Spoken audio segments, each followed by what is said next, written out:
Since 1947, a doomsday clock has been used to predict the end of the world. It started at 7 minutes to midnight, with midnight representing global catastrophe. But in January 2018, the clock was moved to 2 minutes from midnight. It's impossible to watch the news these days without seeing a mention of increased tension between countries. Many are wondering what to do or where to go in the event that World War III was to actually begin. So let's take a look at the top 10 safest countries if World War III happens.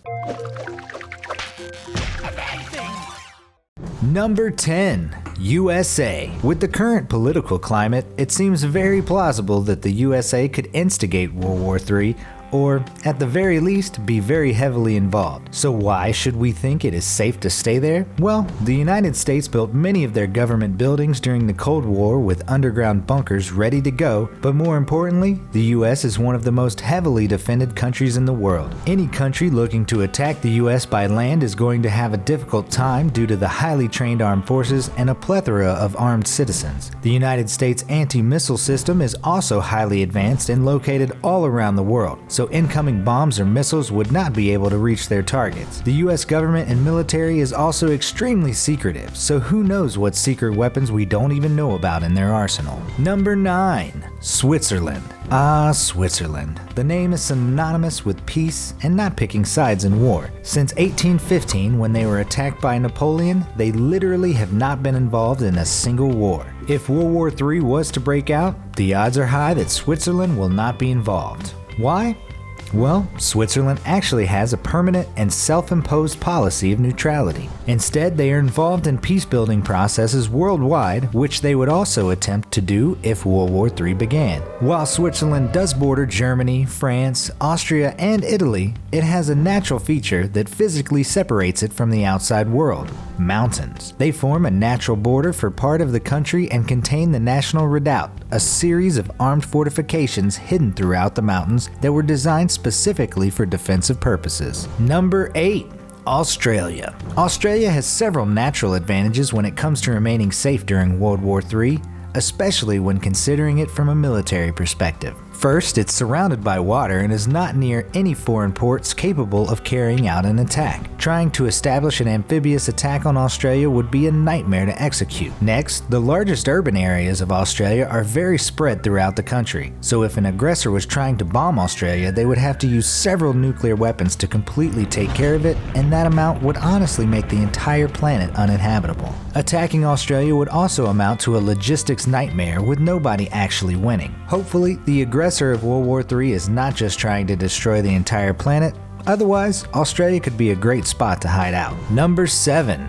Fiji. Fiji is a popular tourist destination due to its secluded location, perfect to escape the stresses of the modern world, and that also makes it a great hideaway if World War III were to break out. Fiji is made up of 332 islands, which makes the idea of a ground attack completely implausible. Due to its isolated location, it would be immensely difficult to get amphibious troops to the islands. You can put Fiji in the not worth it column when it comes to important locations for a war. If you like coconuts and think you can catch some fish while the rest of the world slaughters each other, Fiji might be the perfect locale to kick up your feet and not worry about the world collapsing around you. Number 6. Kiribati or the Marshall Islands. Concerned Fiji is still a little too known and could come under attack? Grab a boat, preferably with a motor, and head about 2,000 miles north to find the intensely isolated Kiribati and Marshall Islands. How isolated are these islands? Well, they're surrounded by 750,000 square miles of oceans. The United States thought it was so isolated that in the 50s they used the area to test nuclear weapons, making it a somewhat ironic place to hide from World War III. But don't worry, enough time has passed that the risk of increased radiation from the testing is actually below 1% now. Number 5. New Zealand. New Zealand has a lot of the advantages similar to Australia when it comes to safety during World War III, with a few extra features that place it higher on this list. New Zealand is ranked number 4 on the Global Peace Index, meaning it's unlikely to be involved in a spat that could turn into World War III. Also, the island nation's hydroelectric power takes care of more than half of the country's energy demands, meaning they could easily continue to power necessary buildings even if cut off by other countries for other energy sources like coal and oil. Much of the land is fertile as well, so the residents of New Zealand could easily continue living a comfortable life without contact from the outside world. Not many countries are as self-sufficient, so most countries would suffer greatly if cut off from vital resources. Number 4.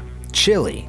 Located on the southern tip of South America sits Chile, and close to its southernmost point sits Punta Arenas. This beautiful city could be the perfect destination since it's the city that is the furthest away from every nuclear state. While locations like Fiji or Kiribati are an ideal place to hide from war, getting there could certainly be an issue. Chile is conveniently located in a major continent and connects to the continental mainland of the United States and Canada. It is also a great deal more accessible by airplane, so it becomes a more reasonable location to actually get to. If a land-based attack can make it over the mountains that line Chile, a last-ditch hideaway can be found about 2,000 miles east of Chile on the historic Easter Island. It may be a hard trip, but it would be worth it since Easter Island was picked by scientists as one of the safest places to retreat to due to its extremely isolated location far away from armed nuclear powers. This could keep you safe from nuclear fallout that would accompany World War III. Chile also offers an opportunity to grab a boat and head further south to another location that we will get to in a bit.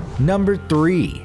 Greenland. Greenland is technically a Danish-dependent territory. This is important to note because it shows that their political stances are very much in line with Denmark, which ranks second on the Global Peace Index. So why are we rushing to Greenland instead of Denmark? Well, Denmark has one very inconvenient geographical issue. It is connected to mainland Europe. If World War III were to break out, it is a guarantee that at least parts of Europe would be wiped out. Greenland, however, is not connected to Europe and is in fact a good distance away from it. Greenland is technically closer to North America, making it an ideal escape for Europeans, Canadians, and Americans. Similarly to New Zealand, Greenland produces the majority of their energy. About 70% of the energy consumed in Greenland comes from renewable energy sources like hydropower, so being cut off from the world in the event of a war is not a huge concern. Greenland also extends quite far north, making it a good evacuation point if nuclear fallout starts to spread due to nuclear detonations in Europe or North America. Number 2. Iceland. At number 1 on the Global Peace Index, Iceland is certainly one of the safest places on this planet. It combines the best attributes from many of the aforementioned countries and brings them together into one perfect locale. While New Zealand and Greenland produce much of their own power, Iceland outshines them all with an astounding 85% of their energy produced by renewable energy sources. They similarly use hydropower from their many rivers and waterfalls, but have the added benefit of widespread geothermal sources. While it may not have the complete isolation of places like Fiji or Kiribati, it is separated from mainland Europe, which is definitely an advantage, but it is not too far away to the point that it becomes almost implausible to actually get there. Iceland is also the most sparsely populated country in Europe, meaning it is able to take on a few thousand new residents hiding out from war. While the old story of Vikings swapping the expected names for the icy and green islands they found, the truth is that Iceland is rather green and fertile. It would be easy to grow produce, have space to live, and still have electricity even while the rest of the world was involved in war. Number 1. Antarctica. If Iceland is number 1 on the Global Peace Index, and it sounds like a veritable paradise, why isn't it number 1? Well, our number 1 pick isn't technically a country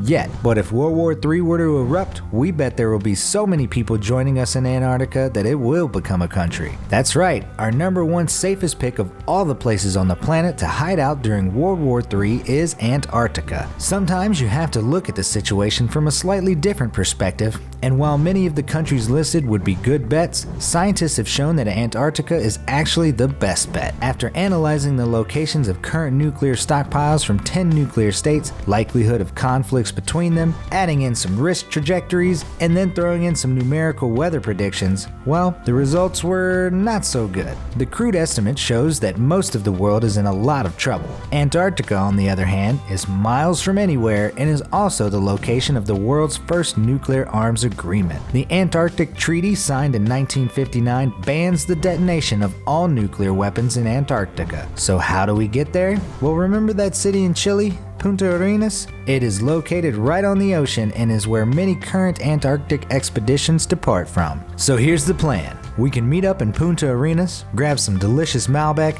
get some ultra-warm clothing, and head to Antarctica. While it may seem like a hard locale to live in, it's been done before. The Arctic Circle was home to an extensive bunker called the City Under the Ice that was built during the Cold War, so the same could easily be done in Antarctica. Will you be joining us there? Or hiding out somewhere warmer like Fiji? Or do you have a spot that we didn't even think of? Let us know in the comments below, and thanks for watching.